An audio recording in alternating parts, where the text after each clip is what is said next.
Mi nuera, bien enojada, parada en el pasillo de la casa que construí con mi esposo, me dijo, esta ya no es tu casa. Y mi hijo, como si fuera su sirviente, no dijo ni una sola palabra. Me quedé ahí parada, viendo cómo ella metía mi vida en cajas. Me fui sin nada más que mi cartera y una copia de la escritura que dejó mi esposo. 3 semanas después, volví, pero esta vez como la dueña de la casa, y al final, terminé enterrando a mi propio hijo por su culpa. Descubrí todas sus mentiras y me quedé con la custodia completa de las únicas personas que de verdad importaban. Esto no es una historia de venganza, es una historia de sobrevivir, y estoy segura de que no estás listo para saber lo que pasó después. Antes de empezar, dale like y suscríbete, y dime, por favor, ¿cuál es una lección de vida que todos deberíamos aprender antes de que sea demasiado tarde? Déjala en los comentarios. Gracias. Todo empezó un domingo por la tarde. Yo solo quería guardar unas compras y tal vez poner una lavadora. Nada fuera de lo normal. Me había ido por 3 días a un retiro con las señoras de la iglesia. Nada raro. Pero cuando abrí la puerta de la casa, sentí algo raro, desde antes de entrar. El olor era distinto, como más limpio, pero vacío. Mis zapatos no estaban en la entrada. La canastita donde siempre dejo las llaves había desaparecido. Entré, dejé mi bolso y grité, Mark.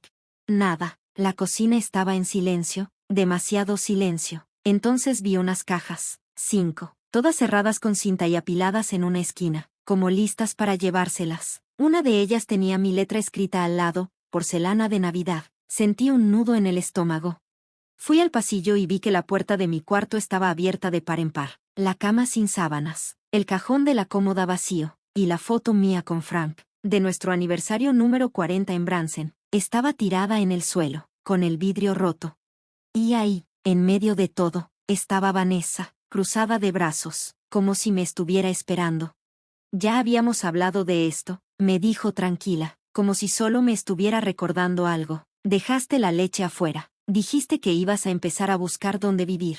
No contesté de inmediato, ni entendía bien lo que me estaba diciendo. ¿Qué es esto? Fue lo único que pude decir. ¿Dónde está Mark? Pregunté. No se va a meter, dijo ella. Ya hiciste de esta casa un infierno. Esto ya no está funcionando. No puedes seguir aquí. Me empezaron a temblar las manos. ¿Me estás corriendo? Le dije. Ella solo puso los ojos en blanco. De verdad, no te pongas dramática. Sabías que esto iba a pasar. Llevas 4 años viviendo aquí sin pagar renta. Ann, ya es hora de que veas qué vas a hacer con tu vida. No supe que me dolió más, si que me hablara por mi nombre, como si fuera una extraña, o que dijera, 4 años, como si hubiera vivido aquí de arrimada por floja, y no por necesidad. Frank murió en esta casa, lo enterré, y luego me vine a vivir con Mark y Vanessa porque no podía con todo sola, y ellos se ofrecieron a ayudarme. Ni siquiera le discutí, solo me di la vuelta para buscar a mi hijo. Estaba en el patio, junto a la cerca, haciéndose el ocupado con un pestillo que ni siquiera estaba roto.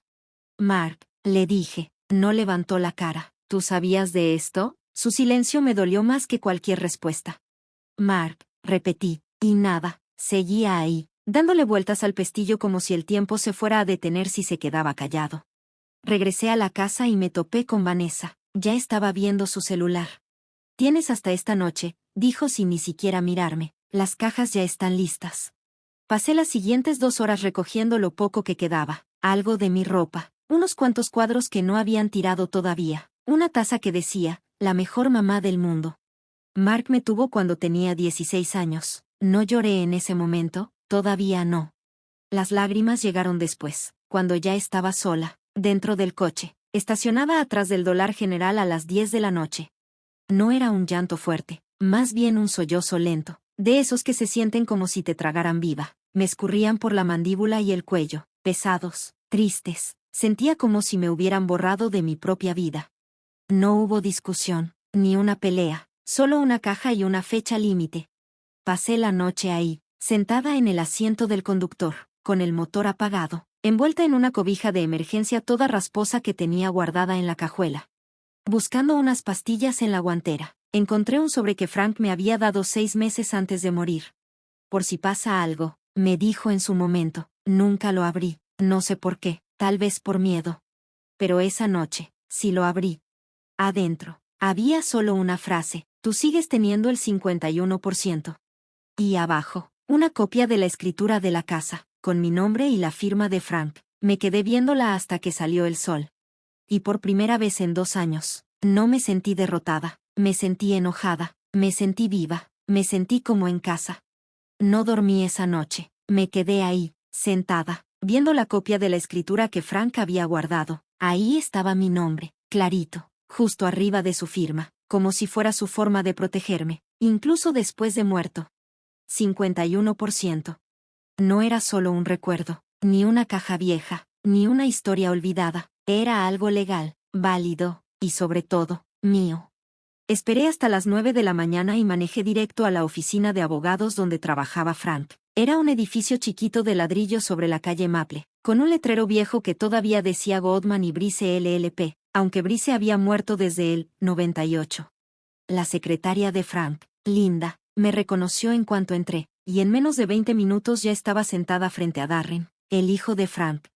Llevaba mocasines sin calcetas, me decía, señorita Ann, como si yo fuera su maestra, y tecleaba nervioso en su tablet mientras yo le pasaba el papel. Esto es real, dijo después de leerlo. Me explicó que Frank nunca actualizó la escritura después de que refinanciaron en 2007, así que esa cláusula seguía siendo válida. Yo era la dueña con más control. Me quedé bien quieta. ¿Entonces qué significa eso?, pregunté. Significa que puedes volver a vivir ahí, me dijo Darren. Significa que ella no puede correrte, y si tú quieres, hasta podrías cobrarle renta, incluso puedes sacarla legalmente. No sonreí, no aplaudí, solo asentí con la cabeza. Archiva todos los papeles, le dije. Parpadeó. ¿Todos? Todos, repetí. Y se puso a trabajar. Esa noche me quedé en el departamento de Darlene, acurrucada en su sillón floreado, comiendo ensalada de pollo fría, mientras ella hacía como que no quería preguntarme qué estaba planeando. Dame 2 días, le dije, y tal vez una maleta vieja. Me dio una con el cierre medio roto y no dijo nada más. Las siguientes 48 horas me preparé.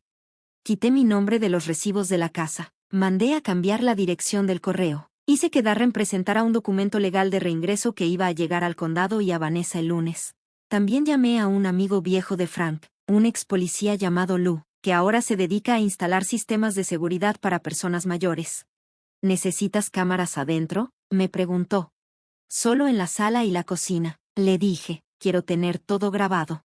Él no hizo preguntas. Para cuando llegó el lunes, ya no traía el dolor encima. Traía tacones, una blusa bien planchada, y un sobre bajo el brazo con todos los papeles legales que necesitaba. Entré a la cochera como si la casa fuera mía, porque lo era.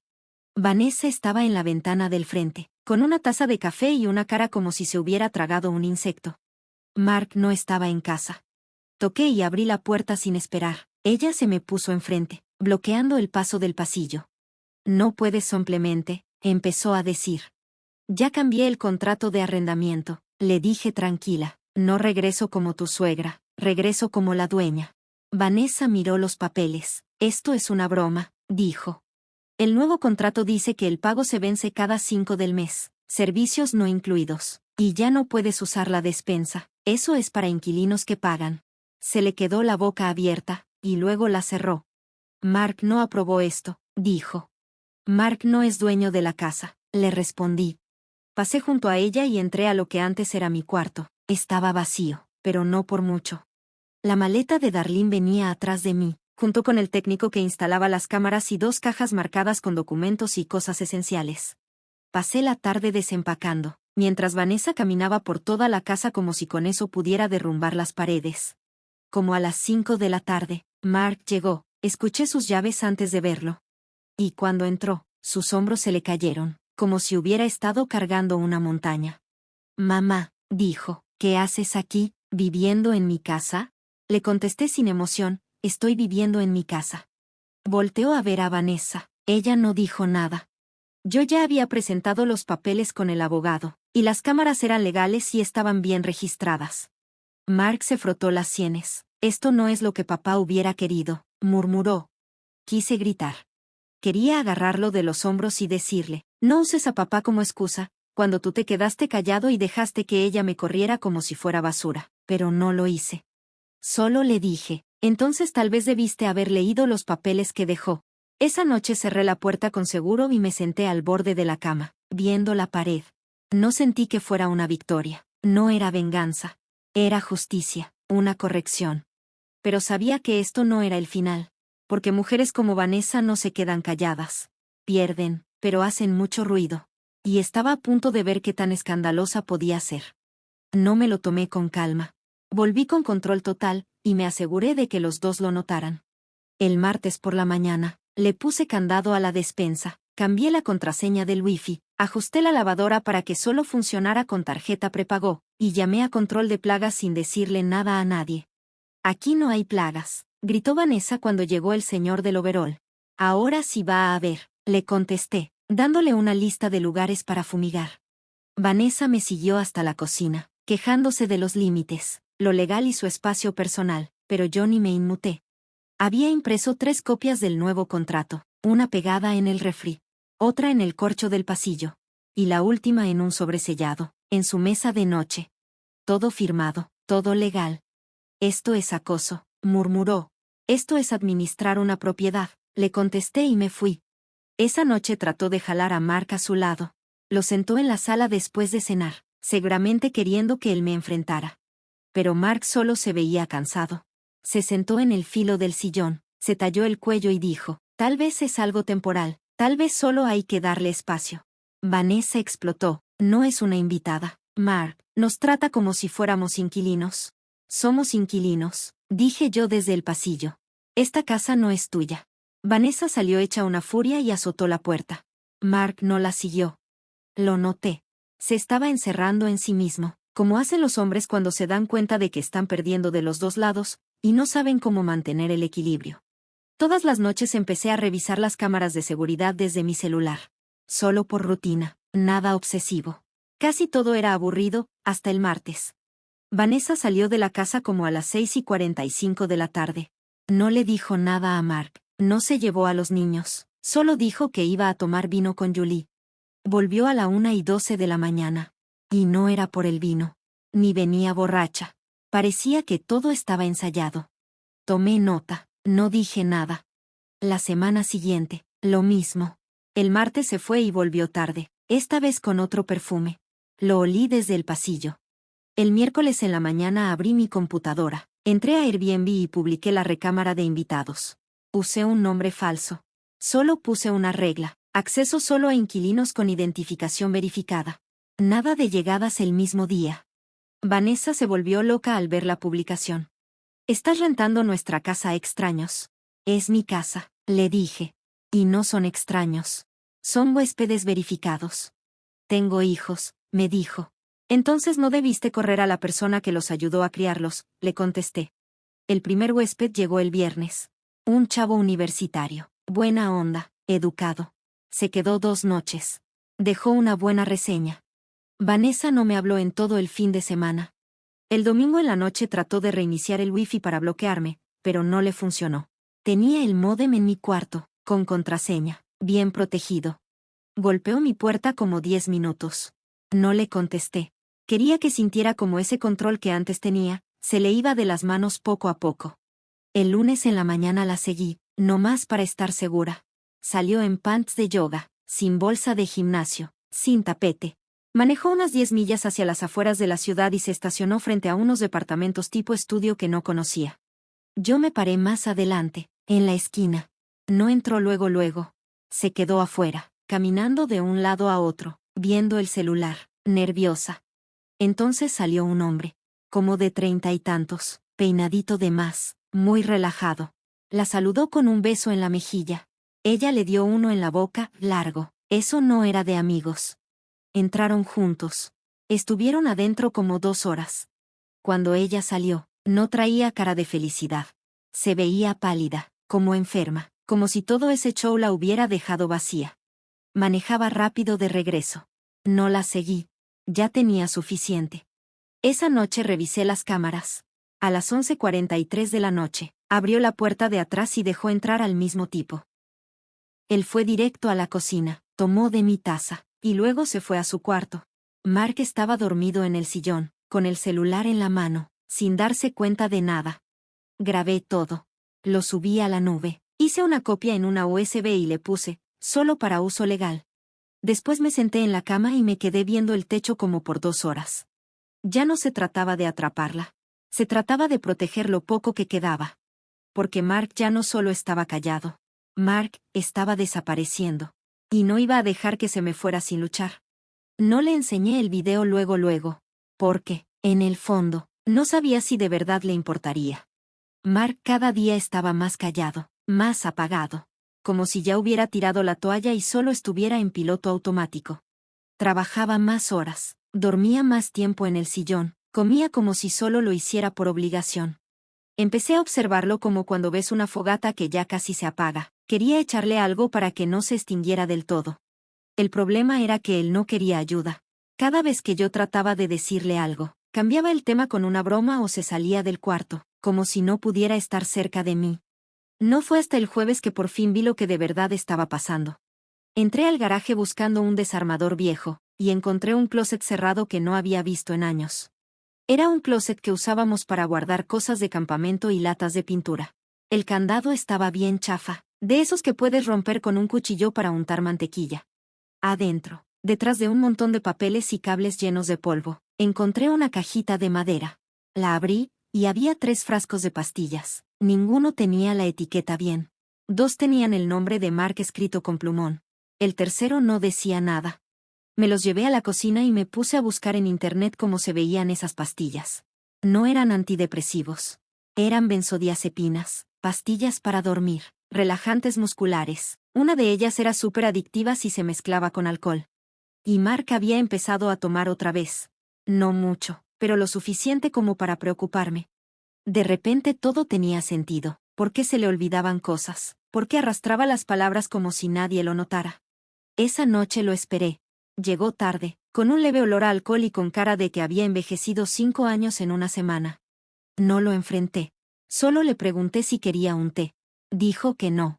Se tiró en el sillón, prendió la tele, y se quedó viéndola como si ni siquiera supiera que estaba viendo. Me quedé viéndolo como 1 hora. No dijo ni una sola palabra. Yo estaba en un rincón, con una lámpara prendida y las pastillas en la bolsa. Como a la medianoche, se quedó dormido con el control en la mano. Aproveché para agarrar su celular del brazo del sillón. Me metí a sus notas de voz, con miedo pero también con curiosidad. Y ahí estaba. Un archivo de hace 2 semanas, duraba 37 segundos. Le di play. Era su voz, tranquila, pero cansada. Si algo me pasa, dijo, dile a Danny que si quise decir lo que dije. Y dile a mi mamá que siento haber dejado que esto llegara tan lejos. Eso fue todo. Nada más. Sin explicación, sin detalles, solo puro cansancio en cada palabra. Me quedé viendo la pantalla hasta que se apagó. Luego me regresé al garaje y revisé los papeles del closet. Entre una declaración de impuestos vieja y una linterna descompuesta, encontré una carta escrita a mano por Mark. Estaba doblada a la mitad, y decía que era para alguien llamado Danny. No la abrí, no todavía. Al día siguiente me levanté temprano y le hablé al abogado, Darren Goodman. Necesito actualizar unos papeles del testamento, le dije. Y necesito saber qué pasa si el tutor principal ya no está en condiciones. No me hizo preguntas, solo dijo que me iba a mandar los formularios. Vanessa se fue como al mediodía. No dijo a dónde iba. Ni se llevó a los niños. Ya no la seguí. Ya sabía exactamente a dónde iba. Y ya no necesitaba más pruebas. Necesitaba hacer un plan. Como a las 5 de la tarde, Mark entró a la cocina mientras yo picaba zanahorias. Se recargó en la barra como si quisiera decir algo, pero no encontraba las palabras. Mamá, dijo al fin. Sí. Si yo me fuera, ¿cuidarías a los niños? Me quedé congelada. Lo miré. Tenía los ojos rojos, no de llorar, sino de estar rendido. Claro que sí, le dije. Él solo asintió con la cabeza y se fue del cuarto, como si no hubiera dicho nada. Esa noche no pude dormir. Les escribí una carta a los niños para que la leyeran cuando fueran grandes, por si algún día la necesitaban. Guardé los videos de las cámaras en carpetas separadas. Tomé fotos de los frascos con las pastillas. Hice una lista de todas las veces que Vanessa salió sola de la casa. Y al fin me atreví a abrir la carta de Mark para Danny. Era cortita, escrita a mano y sin fecha. Estoy intentando, pero no puedo arreglar esto desde dentro. Voy a hablar con mamá y encontrar una salida. Te amo. Dile a Laya que la extraño. Laya. Una hija. Otra vida. Una parte de él que había escondido, y tal vez quería recuperar. Me quedé un buen rato con la carta entre las manos, como si fuera algo frágil, algo que se había roto, o algo que se había perdido. No lloré, solo dije bajito, lo siento, mi amor. Y la guardé en la caja fuerte que tengo bajo la cama. Porque ahora ya sabía la verdad. Mark no solo estaba perdido, se estaba ahogando. Y la única persona que pudo haberlo salvado, lo estaba hundiendo más. Todo pasó tan rápido que ni siquiera recuerdo si grité primero yo o si fue Vanessa. Pero en el momento que Mark cayó al suelo, todo se detuvo. Estábamos discutiendo en la cocina. Yo solo le pedí, con calma, que pensara en ver a alguien. Por las pastillas, por lo cansado que se veía, por esas ojeras como si no hubiera dormido en semanas. Vanessa entró a media discusión, con todo el drama encima, echándome la culpa de todo. Dijo que le estaba metiendo ideas raras a Mark, que quería separarlo de su familia, de ella. Mark trató de calmar las cosas. Nos pidió a las dos que nos tranquilizáramos. Pero Vanessa no lo soltó. Seguía duro y dale, con cosas que no se pueden tomar de vuelta. Tal vez nada de esto estaría así si tú no hubieras llegado a quitarme el control, me gritó, poniéndose entre nosotros como si quisiera provocar una pelea. Mark levantó la voz. No para gritar, ni a ella ni a mí. Solo para que por fin lo escucháramos. Y fue cuando pasó. Tropezó. Un segundo estaba de pie, y al siguiente ya estaba tirado en el piso. Pálido. Con los labios torcidos. Vanessa gritó. Yo me arrodillé y traté de sentir su pulso, su respiración, lo que fuera. Mark, háblame, le grité. Pero ya tenía la mirada perdida. Vanessa temblaba tanto que casi se le cae el celular tratando de llamar. Se lo quité y marqué al 911 yo misma. Les di la dirección. Les dije que mi hijo no respiraba. En minutos, la casa se llenó de luces rojas y blancas parpadeando. Los paramédicos llegaron directo a la cocina. Ahí donde Mark comía sus cereales de niño. Donde le pidió matrimonio a Vanessa.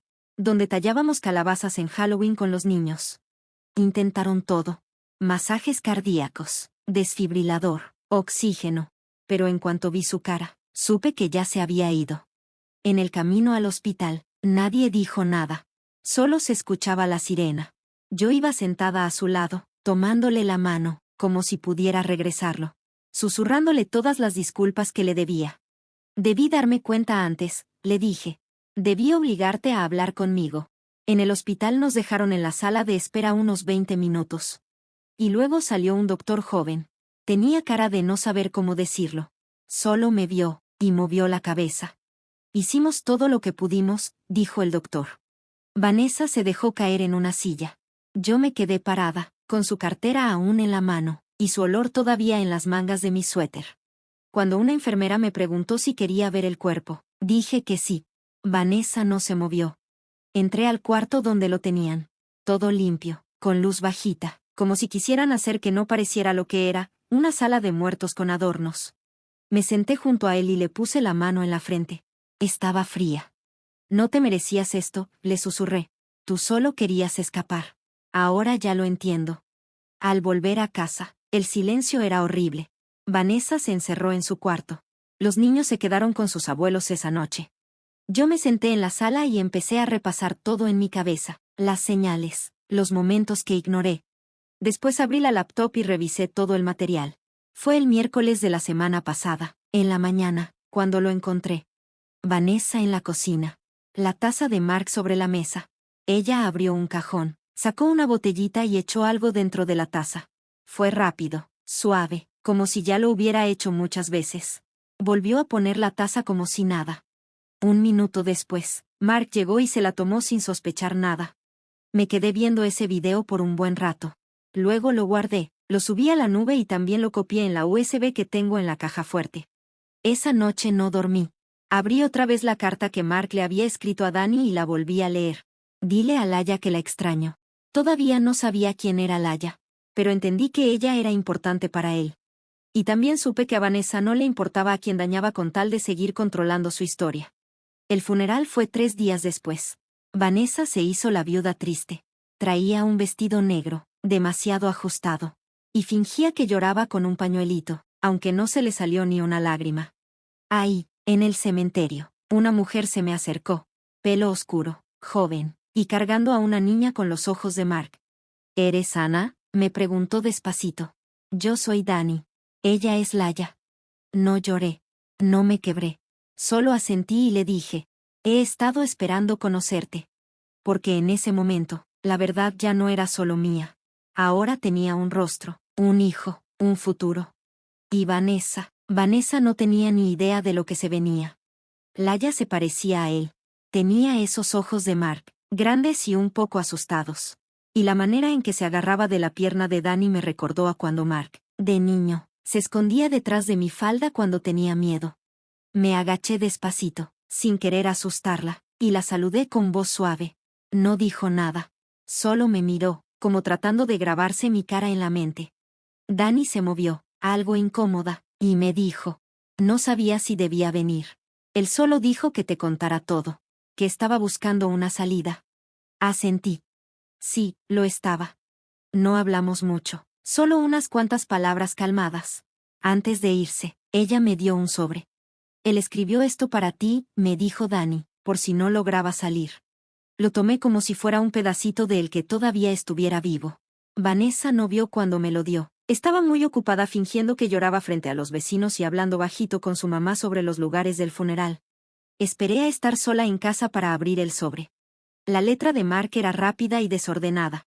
Mamá, si estás leyendo esto, es porque no salí a tiempo. Lo siento, lo intenté. Iba a pedirte ayuda para pelear por la custodia. Pensaba vender mi coche para pagarte. Solo necesitaba más tiempo. Dani no es la enemiga. Es la única que me hizo sentir humano otra vez. Dile a Laya que la amé. No le digas nada a Vanessa. Quema esto si es necesario. No lo quemé.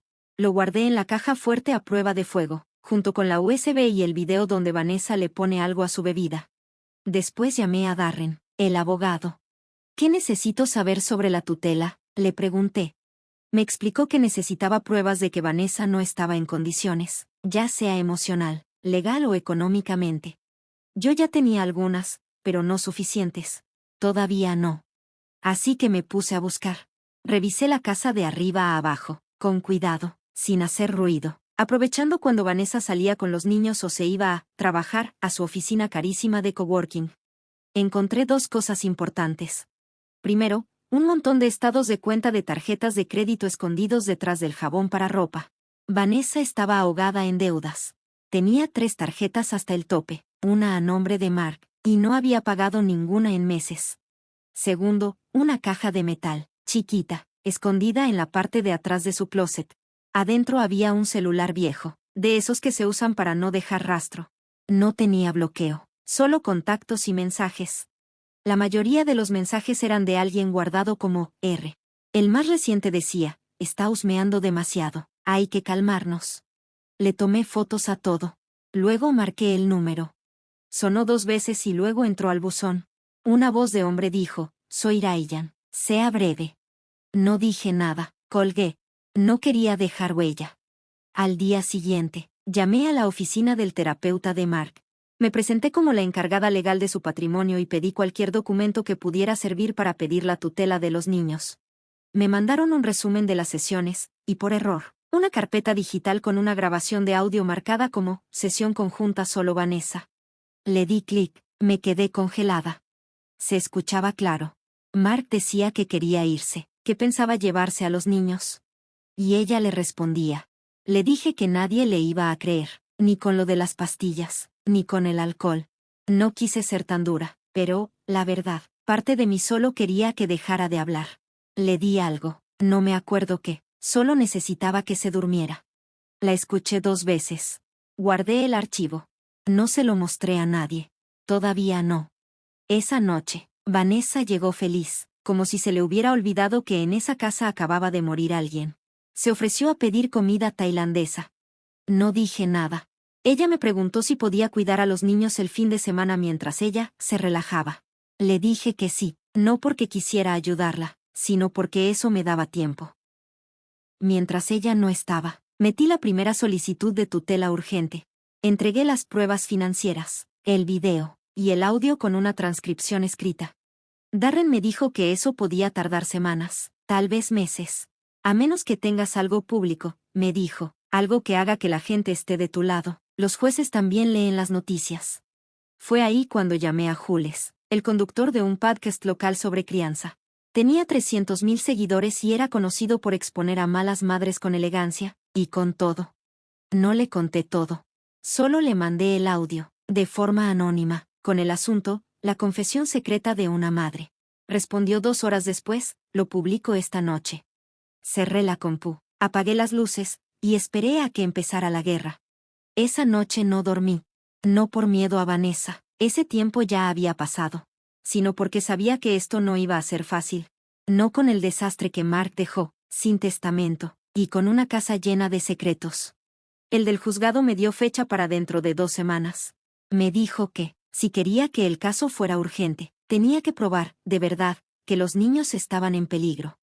Yo ya tenía algo, el audio del terapeuta, el video de las drogas, sus deudas, pero nada que tuviera sangre. Nada que no pudiera ser volteado por un abogado bueno.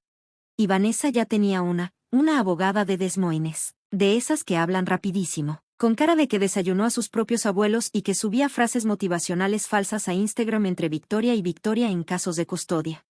Me enteré por un vecino que Vanessa la contrató justo después de que el episodio del podcast empezara a circular.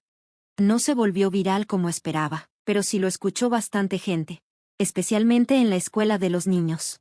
Unos maestros los apartaron y empezaron a hacerles preguntas en voz bajita. Yo no filtré el archivo directamente. Lo mandé desde un correo falso, de forma anónima, a ese podcast sobre maternidad y burnout. Ellos lo sacaron con una advertencia y censuraron nombres. Pero cualquiera que conociera a Vanessa podía saber que era ella. Su voz era inconfundible. Y las palabras no mentían. No me importaba si no se despertaba. Esa frase me quedó dando vueltas. No solo porque lo dijo, sino porque lo sentía. Cuando Vanessa se enteró de la grabación, perdió el control. Una tarde llegué a casa y la encontré en mi cuarto. La puerta abierta, cajones por todos lados, estaba buscando algo que no debía tocar. ¿Dónde está?, me preguntó con la voz quebrada y el rímel hasta la quijada. ¿Dónde está el archivo original? No le respondí. Solo la miré, como quien ve a un fantasma. Vas a arruinarles la vida, susurró, a los niños. Ya lo hiciste, le contesté. Entonces se me fue encima. No para pegarme, sino para arrebatarme el celular. Di un paso atrás. Tócame otra vez, y te juro que llamo a la policía, y esta vez sí me van a creer. Se quedó quieta, respiró profundo, y algo en su mirada cambió. No sentí pánico ni miedo, solo pensé frío y claro. ¿Quieres a los niños?, dijo ella. Llévatelos, pero no vengas a llorar cuando terminen igual que él. Y se fue como si no hubiera incendiado toda la casa. Esa noche preparé las mochilas de viaje para los niños, cepillos de dientes, ropa, sus identificaciones de la escuela y sus snacks favoritos. No sabía qué pasaría en el juzgado, pero no iba a dejar que regresaran con esa mujer, ni aunque perdiera. A la mañana siguiente, me mandó mensaje mi vecina Margot.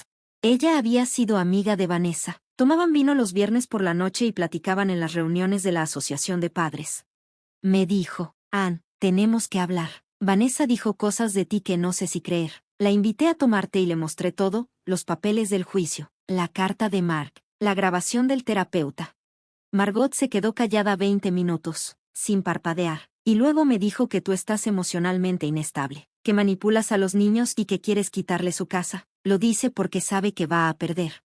Le respondí. Esa misma tarde Margot se fue y publicó en Facebook un mensaje que empezaba así: a veces la gente no es quien parece. En 24 horas, 3 vecinos más borraron a Vanessa de sus contactos. No celebré ni aplaudí, solo guardé la publicación como prueba de que había inestabilidad en la comunidad. La imprimí y la puse en mi expediente para el juzgado. El día antes de la audiencia, Vanessa llegó borracha a casa. Oía el vino antes de que entrara tambaleándose. Pateó una planta del pasillo, se rió y empezó a gritarle a la pared. Ella cree que puede con todo, se ve como la salvadora. Les dije a los niños que se quedaran en su cuarto, cerré con llave y esperé. A las 3:12 de la mañana escuché pasos, la perilla de la puerta se movió y escuché un susurro. Debería haberte enterrado cuando tuve la oportunidad. No respondí, todo lo grabé con video y audio claro, con fecha. Le mandé el video a mi abogado por correo con el asunto, prueba final. Esa mañana planché mi blusa más bonita, empaqué los documentos del juzgado, memorias USB, fotos y 3 cartas, una de Mark, otra de Danny y una que yo misma le escribí al juez. No iba a ganar con rabia, iba a ganar con precisión, como decía Frank, con esa precisión que corta una mentira antes de que pueda respirar. Me vi al espejo y no vi a una viuda, ni a una mamá, ni a una casera. Vi una línea en la arena, y Vanessa estaba a punto de cruzarla. El juzgado era más pequeño de lo que recordaba, una planta, 4 cuartos y un pasillo que olía a limpiador de limón y polvo. Pero cuando entré esa mañana con mi carpeta bajo el brazo y el corazón latiendo tan fuerte que parecía que rompía las baldosas, sentí que entraba a una zona de guerra para la que llevaba meses preparándome. La secretaria me registró, mirando fijo entre Vanessa y yo. Ella ya estaba sentada en la banca con su mejor pose de viuda frágil, falda negra, gafas de sol enormes y el pelo recogido, como si fuera personaje de una película policíaca barata. Su abogado estaba a su lado, hojeando una carpeta manila y susurrándole algo que hizo sonreír a Vanessa. En ese momento supe que ella pensaba que esto iba a ser fácil, que creía que yo me iba a caer bajo presión o que iba a parecer una vieja vengativa. Pero yo no estaba ahí para vengarme, estaba ahí por los niños, por Mark, por todo lo que ella había robado, arruinado y por todas las mentiras. Nos llamaron 10 minutos después. La sala estaba en silencio, solo se oían tacones sobre el piso de madera y la voz del juez haciendo preguntas. Nos pidió que nos quedáramos sentados. Mi abogado habló primero, nada dramático, solo un resumen tranquilo de los hechos, con pruebas con fecha y hora, archivos de audio revisados por expertos, declaraciones de la comunidad y mi declaración jurada. Después pusieron la grabación.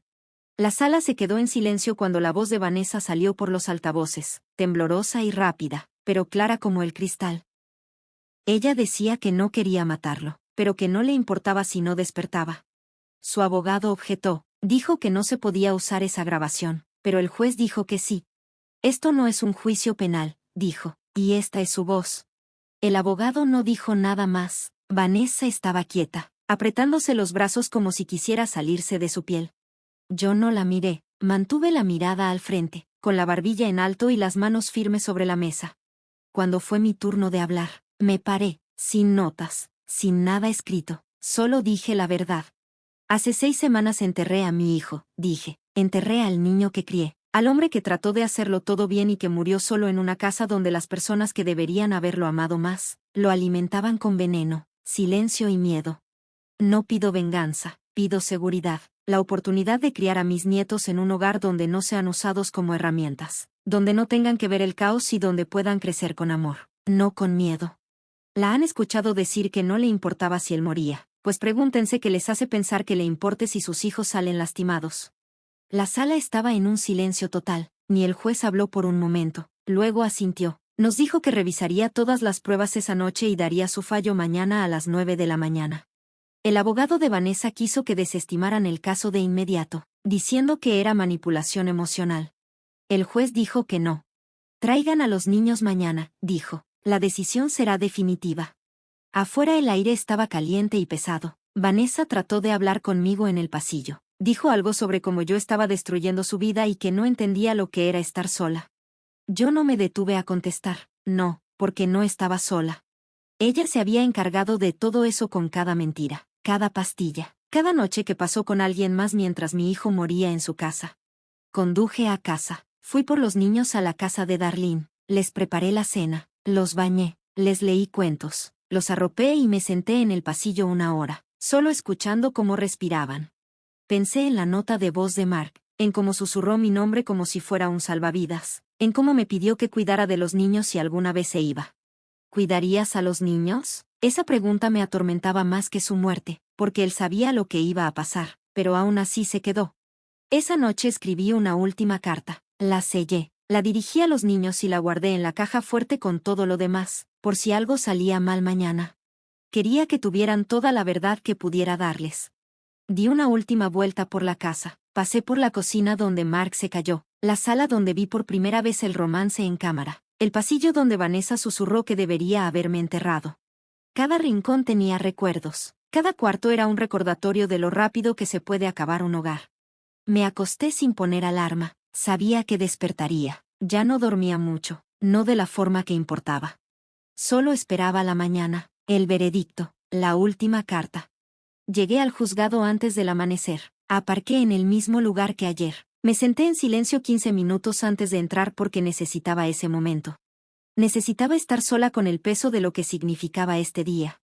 Porque no, dijera lo que dijera el juez, hoy algo iba a terminar, o el control de Vanessa sobre esos niños, o mi lucha para protegerlos, y no estaba lista para ninguno de los dos. Entré con mi carpeta bajo el brazo, la misma blusa, los mismos zapatos, la misma mirada. Vanessa llegó 10 minutos después con su abogado y los niños, vestida como si no hubiera dormido nada, con gafas de sol aunque estaba nublado, apretándoles las manos muy fuerte, como si pensara que así iba a parecer una buena mamá. Los niños estaban cansados, confundidos, como si los hubieran sacado de la cama y vestido con ropa que no escogieron. No me acerqué, solo les hice un gesto con la cabeza, para que me vieran. Su abuela, la que les hace panqueques los sábados y les arropa los peluches todas las noches.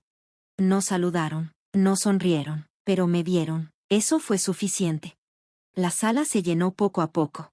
Había algunos reporteros de medios locales, probablemente avisados por lo que pasó con el podcast, y vi a Margot meterse a la última fila, con los brazos cruzados y la mandíbula apretada, esperando a ver cómo iba a terminar todo después de cambiar de bando. El juez entró justo a tiempo, con la toga puesta, bien derecho, con una cara que no se podía entender, y les dijo a todos que se sentaran. No perdió tiempo. Dijo que había revisado todos los papeles, que había verificado la grabación de audio con los textos autorizados por el tribunal, que no encontró señales de manipulación, y que confirmó que la nota de voz de Mark era verdadera con registros telefónicos. Luego volteó hacia Vanessa. Se le dio la oportunidad de responder a estas acusaciones, dijo. Ella las negó bajo juramento, pero no mostró ninguna prueba para defenderse o negar lo que se presentó. Tampoco dio una explicación clara de sus problemas con el dinero y la custodia. Este tribunal no la considera una persona confiable para cuidar a los niños en este momento. Vanessa se levantó y empezó a llorar, pero no eran lágrimas de verdad. Sollozaba fuerte, como si estuviera actuando para un público que no estaba ahí. Movía la cabeza y decía en voz baja. No puede hacer esto, no puede llevarse a mis hijos. Pero el juez ni siquiera se inmutó. Señorita Whitaker, dijo volviéndose hacia mí, se le concede la custodia física y legal completa de Olivia y Mason Whitaker, con efecto inmediato. Los derechos de visita de Vanessa Whitaker quedan suspendidos hasta que se haga una evaluación psicológica adicional. Esta decisión es definitiva. Por un momento no pude moverme, me quedé sentada, en shock, apretando las manos con tanta fuerza que pensé que iba a romper la carpeta. Luego miré a los niños, que me miraban con ojos muy abiertos y confundidos. Olivia tomó la mano de su hermano, Mason no la soltó. Fue entonces cuando me levanté, caminé despacio, como si no quisiera asustarlos, como para que supieran que esto ya no era una pelea, que este era nuestro hogar. Vanessa intentó apurarlos, se levantó y gritó sus nombres, pero un guardia la bloqueó, y los niños se alejaron como si sus cuerpos entendieran algo que sus mentes no podían decir. Me arrodillé, abrí los brazos, y ellos corrieron a abrazarme, sin palabras, sin gritos, solo abrazos y sus caritas hundidas en mi cuello. Los acompañé fuera del juzgado mientras Vanessa gritaba detrás de nosotros. No volteé a ver. Afuera, el cielo empezó a lloviznar, suave, frío y constante. Los metí al coche, les abroché los cinturones yo mismo, puse su lista de canciones favorita, la que Mark ponía en los viajes largos al lago, y manejamos a casa. Sin policía, sin más papeles, sin más amenazas, solo 3 cuerpos tranquilos en el coche, respirando, regresando a una casa que finalmente era de los vivos. En casa, les enseñé sus habitaciones, les di bocadillos, puse dibujos animados y me quedé en la cocina sin decir nada por 20 minutos. No por estar en shock, sino porque me sentía libre, pero no era alegría ni alivio, solo calma. Tomé el teléfono y llamé a Dani, le conté lo que pasó, lloró, me dio las gracias y preguntó cuándo podía verlos. Le dije, pronto. Después entré a la habitación de Mark. No había cambiado mucho, no me había dejado tocarla, su viejo guante de béisbol seguía en el estante, su colonia en la cómoda. Me senté en su cama y abrí su teléfono, el que llevaba semanas guardado en el cajón, y puse la nota de voz una última vez. Si me pasa algo, dile a Danny que lo dije en serio. Dile a mamá que siento haber dejado que todo llegara tan lejos. No, cariño, susurré, sé que lo intentaste. Y por primera vez desde que murió, me permití llorar, no lágrimas calladas ni suaves, sino de esas que te duelen en el pecho y no piden permiso porque la pelea ya terminó. Pero el dolor nunca. La casa está en silencio ahora, no es un silencio que te haga sentir solo, sino uno que te deja respirar, que te deja por fin pensar sin miedo ni pasos en el pasillo que no son tuyos. Y por primera vez en mucho tiempo, la siento de nuevo como mía, no porque lo diga un papel ni porque un juez me dio la custodia, sino porque aquí está mi gente, aunque uno de ellos solo exista en las cosas que dejó atrás. Casi todas las mañanas me despierto antes que los niños, preparo café, salgo al porche con la bata vieja de Frank y escucho el murmullo del barrio que por fin no me ve como el problema. Los cuido a Olivia y a Mason, cada desayuno, cada baño, cada cuento, como si fuera una promesa que le hice a alguien que me pidió una última cosa antes de irse. Se están acostumbrando poco a poco. Mason ya casi no habla con frases completas, no desde el día del juicio, pero no se molesta cuando lo arropo, y cada vez que nos cruzamos le toma la mano a Olivia. Olivia todavía dibuja a su papá, son monigotes con el pelo corto y castaño, hombros anchos, siempre sonrientes, siempre tomados de la mano. A veces encuentro esos dibujos doblados y escondidos en la funda de su almohada, nunca los muevo, solo los aliso y los dejo ahí. Una semana después de la sentencia, convertí la habitación de invitados en lo que ahora llamamos la habitación de papá. No la hicimos como un santuario, sino como un lugar tranquilo con su guitarra, algunas fotos enmarcadas, su franela favorita colgada y una lámpara con luz suave que calma el ambiente. Los niños entran a veces cuando lo extrañan, se sientan en el piso, ponen su música, miran los álbumes de fotos que les imprimí. No entiendo bien eso, pero esa habitación es suya mientras la necesiten. Dani vino el fin de semana pasado, trajo a Ayla, y cuando Olivia vio a su hermanita por primera vez, no lloró, solo se quedó viendo y luego preguntó si podían jugar. Se sentaron en el jardín con tiza por 2 horas, mientras Dani y yo hablábamos bajito sobre la custodia compartida, ideas, sobre el duelo, sobre seguir adelante sin fingir que todo esto tenía sentido. Todavía lloramos cuando hablamos de Mark, yo también, pero ya no nos disculpamos por eso. La casa ha cambiado. Pinté la cocina, cambié la puerta rota de la despensa, quité todas las cámaras. Quería que los niños supieran que ya no los estaban vigilando, que esta no era una casa llena de trampas y silencio, que podía volver a ser un hogar si le poníamos ganas. He guardado muchas cosas bajo llave, las memorias USB, las transcripciones del juicio, los registros de dinero, pero no porque me esté escondiendo, sino porque ya dejé de pelear. Esa guerra se acabó en el tribunal, y desde entonces cada logro ha sido por amabilidad, no por control. Anoche, Mason se sentó a mi lado en el porche y me preguntó, ¿nos quedaremos aquí para siempre? No le mentí, le dije, mientras pueda cuidarte y protegerte. Sí, respondió. No preguntó qué quería decir eso. Solo apoyó la cabeza en mi brazo y miró cómo se ponía el sol detrás del cobertizo del vecino. Después de que se acostó, me quedé un buen rato en el pasillo, escuchando a 2 niños pequeños dormir tranquilos, un sonido que no había escuchado en esta casa desde que Mark tenía su edad. Entré a mi cuarto, agarré su teléfono, ese que no podía apagar, y abrí otra vez la última nota de voz. Esta vez no le di play, me quedé viendo el archivo como si pudiera cambiarse, darme algo que no había visto antes, pero no cambió, solo estaba ahí, igual. Pero por fin entendí lo que quería decir. No se estaba despidiendo en esa nota, dejó instrucciones, confió en mí, y a eso me aferro, ni al odio, ni al juicio, ni siquiera al dolor, solo a la confianza, el último regalo que un hijo le dio a su mamá. Vanessa nunca volvió después del fallo, no apeló, no mandó cartas, nada, simplemente desapareció, como si se la hubiera tragado sus propias mentiras. Una parte de mí pensó que sentiría algo cuando todo acabara, rabia, satisfacción, tal vez pena por ella. Pero solo sentí un vacío.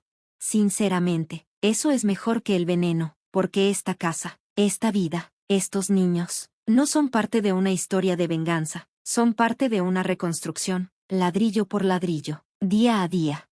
Y si hoy me preguntan qué es lo que más recuerdo de ese primer momento cuando ella estaba ahí y dijo, esta ya no es tu casa, les diría esto, se equivocó, nunca me fui, solo esperé a que volviera a ser mía. Ahora mismo estoy sentada en la misma mesa de la cocina de la que una vez intentaron sacarme, contando esta historia mientras mis nietos duermen al final del pasillo, a salvo, amados y por fin en casa.